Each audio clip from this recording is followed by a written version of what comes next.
جب آپ ان دونوں کو سمجھتے ہیں، انفس اور آفاق دونوں کو سمجھتے ہیں، انفس اور آفاق ان دونوں دنیاؤں کو سمجھتے ہیں، میری جو اگلی کتاب ہے تیسری کتاب، اس کا نام بھی انفس و آفاق ہی ہے. تو جب آپ انفس اور آفاق کو سمجھنے لگتے ہیں، جب آپ ستاروں پر آخری شب نگاہ ڈالتے ہیں اور خدا کی عظمت کو سمجھتے ہیں، اور پھر آپ اپنے قلب کے اندر جھانکتے ہیں اور وہاں بھی خدا کو ڈھونڈنے کی کوشش کرتے ہیں، اور اندر اور باہر دونوں جگہوں پر آپ کو خدا نظر آتا ہے. قرآن یہ کہتا ہے نا کہ عنقریب ہم تمہیں نشانیاں دکھائیں گے، آفاق میں بھی اور خود تمہاری اپنی ذات میں بھی. تو جب آپ آفاق میں اور انفس میں دونوں میں خدا کی نشانیاں دیکھتے ہیں تو پھر آپ کا سر جھک جاتا ہے اور آپ خدا شناسی اختیار کرنا شروع کرتے ہیں. جہان فانی سے پالے حیات نو کی نوید، جہان فانی سے پالے حیات نو کی نوید، تغیرات میں پھیلے ہوئے ثبات کو دیکھ. یہ جو جہان فانی ہے نا، یہ جس میں ہم نے مٹی ہو جانا ہے، اس سے ہمیں حیات نو کی نوید ملتی ہے. یہ موت اختتام نہیں ہے، آغاز ہے مومن کے لیے، کہ اس دنیا نے تو ختم ہو جانا ہے لیکن میں نے جیتے رہنا ہے. تو ہم نے کرنا کیا؟ ہم نے اس جہان فانی سے نوید حاصل کرنی ہے حیات نو کی.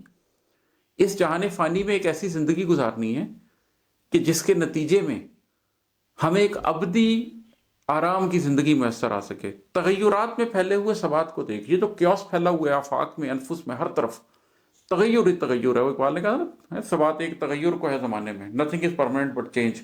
یہ جو ایک تغیر ہر جگہ پر نظر آتا ہے، اس تغیر کے بیچ میں ایک ثبات ہے اور وہ اللہ ہے.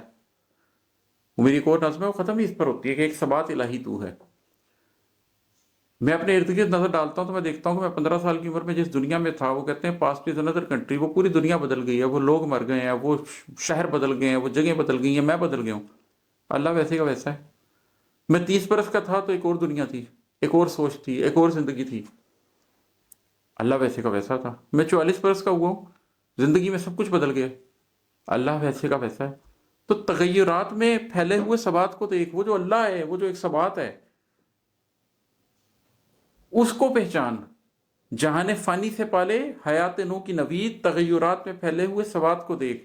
اس ٹائم اینڈ سپیس کے چھوٹے سے ٹیسٹ میں آخرت کے لیے ایک اچھی زندگی کی نوید پالے. کیسے؟